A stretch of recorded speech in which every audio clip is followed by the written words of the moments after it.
So there has been a question, especially from the morning class. There was a question, especially from the people who joined anew.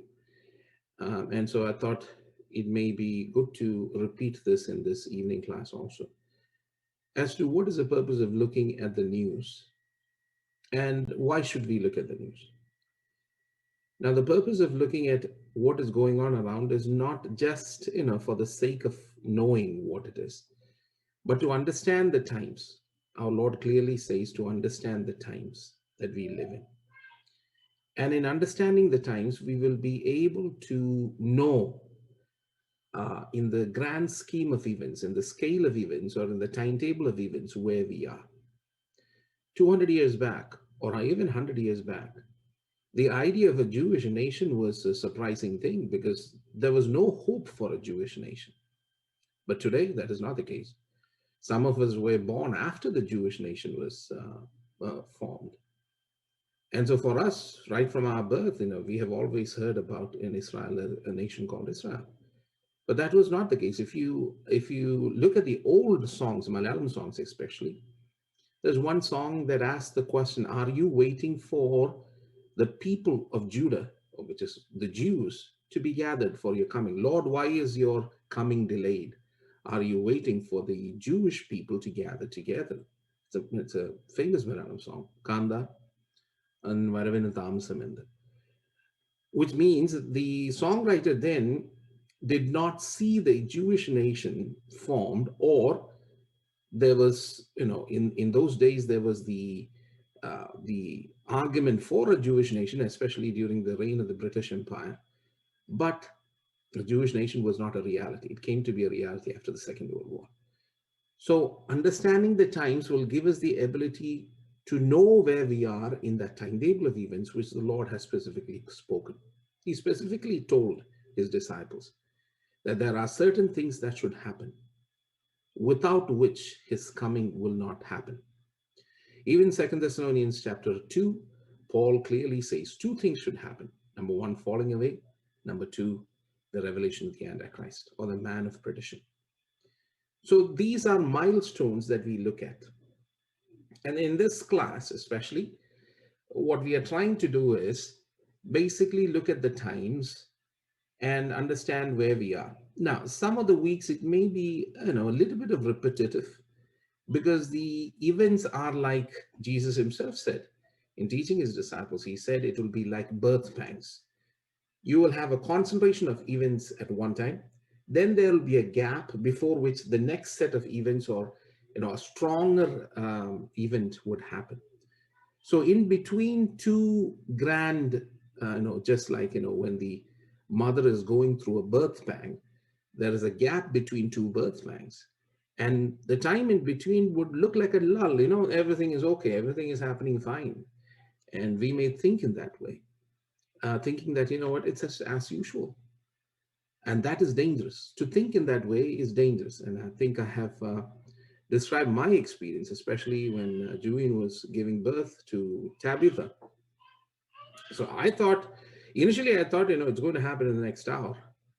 And so she was in terrible pain. Then, when I found out that it's taking more time than usual, what happened? I basically said, okay, fine. It is not going to take, it might take till morning, or it'll take a longer time. So I went to sleep, and, the thinking changes because of the lull that is in between events, right? Lull means it's a quiet time between birth pangs. And we think that, everything is normal. We shouldn't. We should understand that the next set of events are going to be much more stronger, much more catastrophic, and we should be prepared. We may not have, time for, what do you say, spiritual preparation in the height of events. We should make sure that we are prepared between events so that, we are spiritually strong. Just a second, would you hold on for a second, please? So let us look at some portions with regard to this week's news, or in the news. I've titled it as the March to War, because we see the sound beat or the drum beat of war quietly happening. It is going on in different parts of the world. Let's turn to Daniel chapter 7, the prophetic book of Daniel, chapter 7, and verses 2 onwards. I will read it in English. Daniel said, I was looking in my vision by night, and behold, the four winds of the heaven were stirring up the great sea. Now, the sea or the great sea is a metaphor for the vast humanity or nature, nations, the nations that fill the humanity that fills the nations. So there was a wind from the four sides of the four corners. The four winds were stirring up the nations. That's what that verse means. So there's going to be a great disturbance. And from within the ocean or within this great sea, what happens? Verse 3, four great beasts were coming up from the sea. So remember, out of confusion is going to come four creatures or four new systems. Now, these systems are going to come one after the other. And we know from chapter 7, the three systems have already come and gone. The fourth system is yet coming. And the fourth system is the Antichrist system that's going to show up in this world. But how are these systems going to come up? They are going to come up from great confusion. This wind is going to create a great storm within the nations. Okay? And it is going to cause great storms, the four winds. See, it's clearly written, four winds of heaven were stirring up the great sea. Now, if you look in Revelation chapter 6, you see what? There you see the four horsemen of the apocalypse. They come, what do? They come one after the other and causes great disturbance here on earth. Now, out of this, what happens? The Antichrist system will rise up. So what you see right now in this news, the drumbeat to war or the march to war, is an indication. Now, what we need to do is this. Remember, there was the First World War, Second World War, there were the European wars, the Middle Eastern wars. There has been several wars in history. Even the year of the four emperors in the Roman Empire was basically a tumultuous year during the reign of after the reign of Nero. There were continuously four emperors within a year, because each of them were either murdered or executed. That year was a great year of turmoil. This was in AD 68 or 69. And it was in that year Jerusalem was completely destroyed. So turmoil on the face of the earth has happened even in the past. What is so different right now? What you see here is right now you see, number one, the prophetic idea of Israel being a nation is already true. Israel being a prominent nation on earth, that is also true. Because in the 80s and 90s, Israel was not a prominent nation here on earth. But right now, as I said before, it's the fifth largest economy. It is influential in the Middle East. It is a technological power in the world. It is actually helping other nations rise up. And so Israel is a significant nation on earth, okay, at this point. Then you put in the pandemic, which has been going on for the 1.5 years. Combine that with what is going on right now, the march to war. These are all events that are happening one after the other. Right now, you don't see great turmoil, but it is coming. Okay, one after the other, these things are coming. Let us read some of the things that are going on. Australia's security official warns nations are beating drums of war amidst Asia-Pacific tension. Now, one of the hottest regions is basically the Asia-Pacific region or the South China Sea. The nations in those regions are actually getting wound up every day. One by one, if you read the news in those, especially in the ASEAN region, you'll find out that China is causing great disturbances in that area. Australia's Home Affairs Secretary, Mike Pezzullo, issued a warning to the department staff on Tuesday that the drums of war beat over tensions in Asia-Pacific region and South China Sea. Pezzullo's comment came as the country celebrated Anzac Day, a day of remembrance for the Australians and the New Zealanders who served and died in the military service for their nation. In a world of perpetual tension and dread, the drums of war beat, sometimes faintly and distantly, and at other times more loudly and even closer, the Home Affairs Secretary said in his statement to the staff. The statement was backed by the Australian Home Affairs Minister, Karen Andrews, who claimed the country must be alert but not alarmed, while Defense Minister Peter Dutton said that while they don't want conflict between China and Taiwan, I don't think it should be discounted.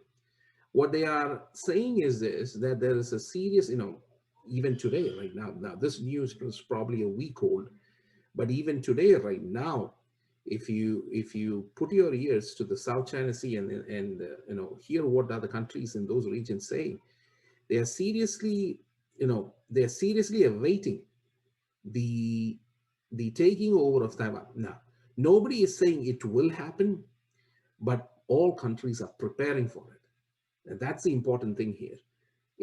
Nobody knows whether it's going to happen, but certainly China is pressing forward one way or the other because Xi Jinping has already said. Xi has already said that in his time period or in his generation, Taiwan has to be annexed to China completely.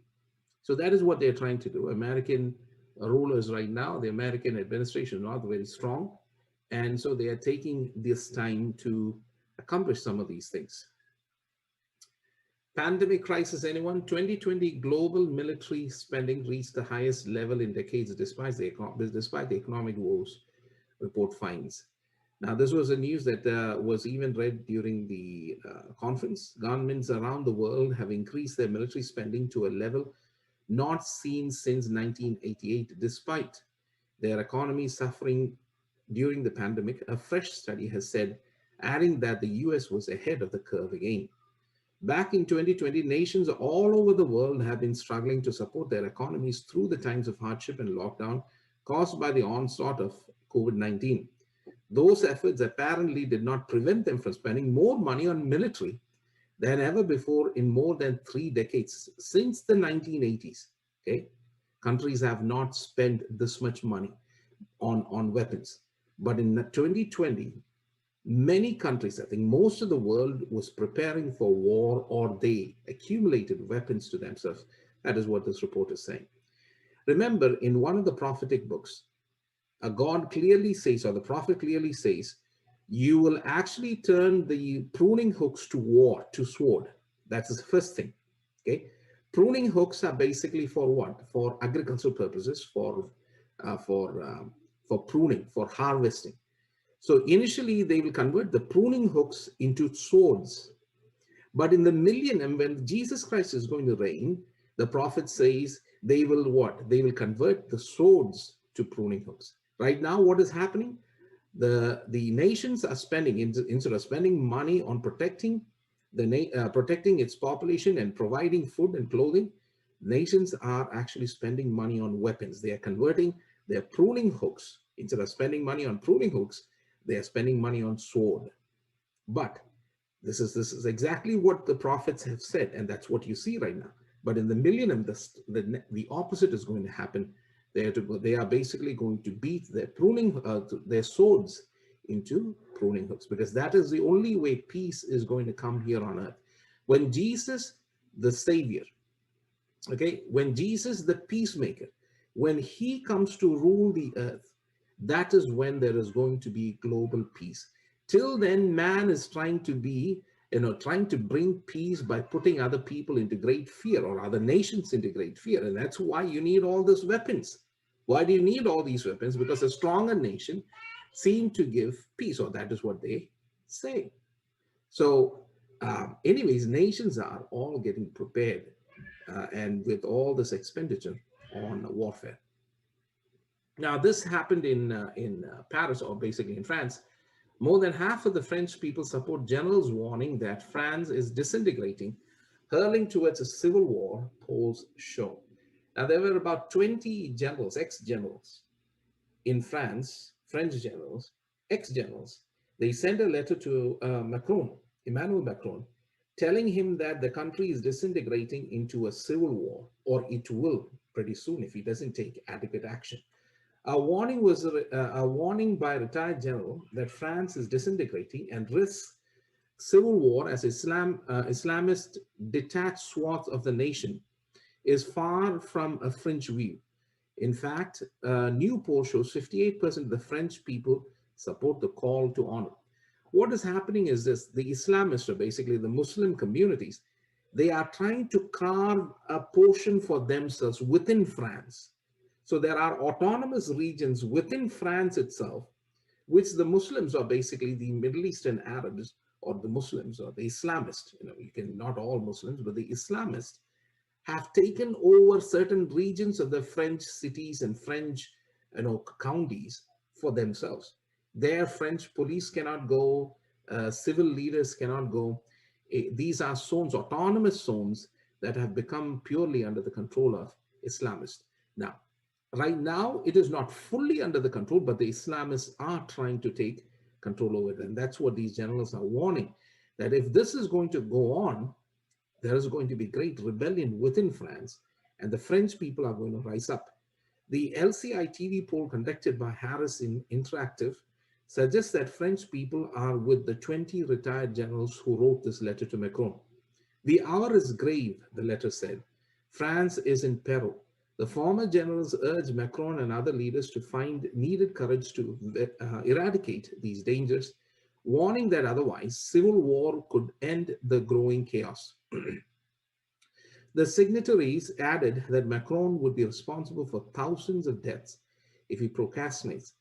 They are saying, they are basically pointing back to the French Civil War that happened in the 1800s, and that was basically it was a galore of bloodshed as far as the French Civil War is concerned, and that is what the generals are pointing to. Anyways, nations will rise up against nations. That's one thing. Ethnos against ethnos, ethnicity, ethnic people, different ethnicities would fight against each other also. That is also true. That's what we are seeing here. Kissinger warns of a colossal danger in US-China tension. Acclaimed diplomat Henry Kissinger said Friday that US-China tension threatened to engulf the entire world and could lead to an Armageddon-like clash. See the word that he uses. He uses the biblical term. Of course, the biblical term has become a metaphor for large wars. Lead to an Armageddon-like clash between the two military and technological giants. For the first time in human history, humanity has the capacity to extinguish itself in a finite period of time, Kissinger said. We have developed the technology of a power that is beyond what anyone imagined ever 70 years ago. The Soviet Union, which is the nation we had the Cold War with in the past, past decades, the Soviet Union had no economic capacity. They had military technology capacity, he said. They didn't have the developmental technological capacity as China does. China is a huge economic power in addition to being a significant military power. Now, China is actually marching towards the West, okay? The rising dragon, okay? China is getting powerful. Now, can China go against the United States? No. As far as the United States is concerned, as far as arms and armaments are concerned, it's, United States, US and its allies are vastly powerful. But, power alone doesn't matter. If you look at what the United States is going through right now, they have withdrawn from Afghanistan. This withdrawal is not a withdrawal of victory, though they are trying to make it a withdrawal of victory. The Afghanistan withdrawal is actually a shameful withdrawal if you really look at it. Right now, Taliban is getting stronger. They are starting to threaten, diplomats as well as journalists right now that would stand against them. And soon, again, Afghanistan will be in the hands of the Taliban once again. Another thing is, United States is again, in Iraq. US went to war in Iraq, got Iraq, but couldn't change anything in Iraq. Right now, Iran is, has partial control of Iraq. Again, from there also, US is slowly withdrawing. In a sense, the US is withdrawing from all of the Middle East.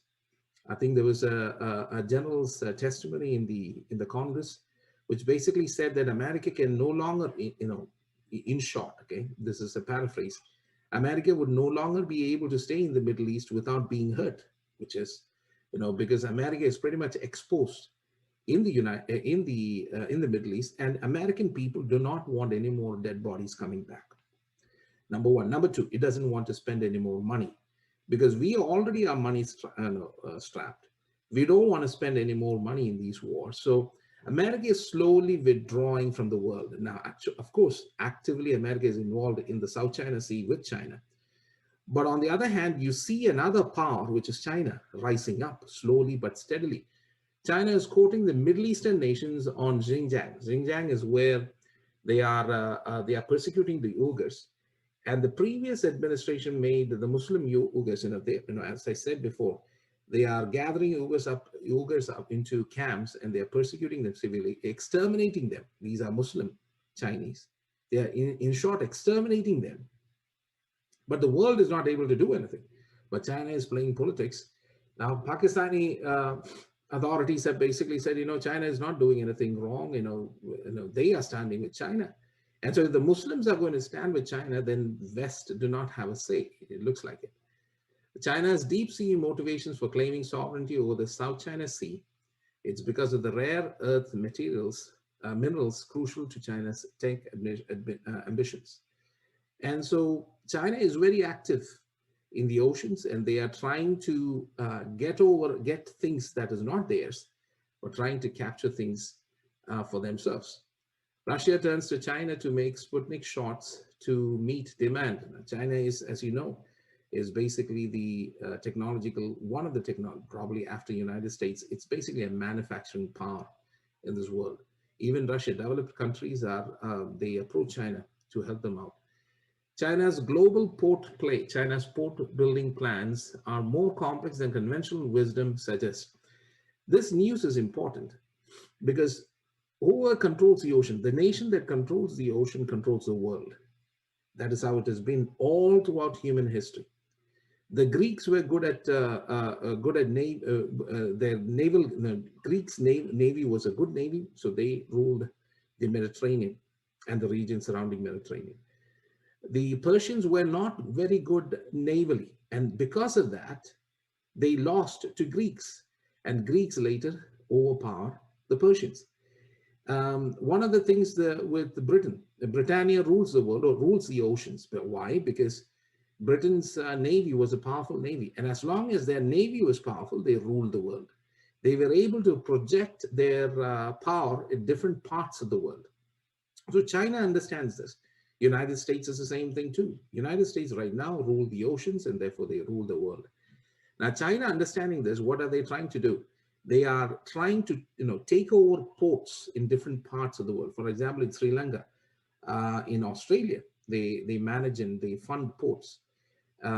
Same thing in Africa. If you see, this is the African subcontinent, and those are all the ports that are either funded or constructed or managed by the Chinese. Okay, so the thing is this. Not only this, there are Greek ports that are taken over by Chinese. They're, basically managed and funded by Chinese. Some of the European ports are managed and funded by Chinese. The port in Los Angeles was actually managed by Chinese, but then later the American government took it over. So they are, what I'm saying is they are active, very active in this world, and they are a rising power. Remember in the scriptures, the army from the east will come. You see in the book of Revelation, that an army from the east will come. Let us go to Revelation. And this has been, I think, spoken by the servants of the Lord who teach the book of Revelation for a long time. But now we see these things going on. Let us go to Revelation chapter 16, verse 17 onwards.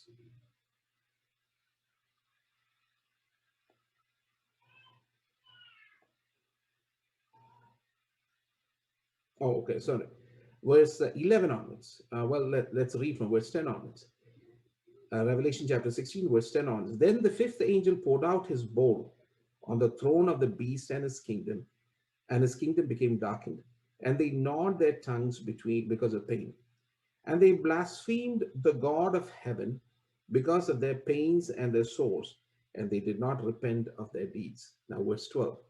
The sixth angel poured out his bowl on the great river and the Euphrates, and its waters were dried up. Why? So that the way would be prepared for the kings from the east. Kings from the east. And surely one of the kings in the, now, by the way, the term there used is a plural, kings. So there is not only one king, there'll be many kings. In the last days, along with the Antichrist, there'll be 10 rulers that will rule the earth. And for an hour, for a season of time, they will all give their power to the Antichrist. But they will also rule the world. Now, the kings of the east will come forth. Why are they coming? Why do they need a way through Euphrates? The Euphrates, the river Euphrates will be dried up. And what happens is they will be given the kings of the east, especially China and the great powers of the east, that can include also India, and other nations that are part of it. And they will be bringing their armies where? Why are they coming towards the east?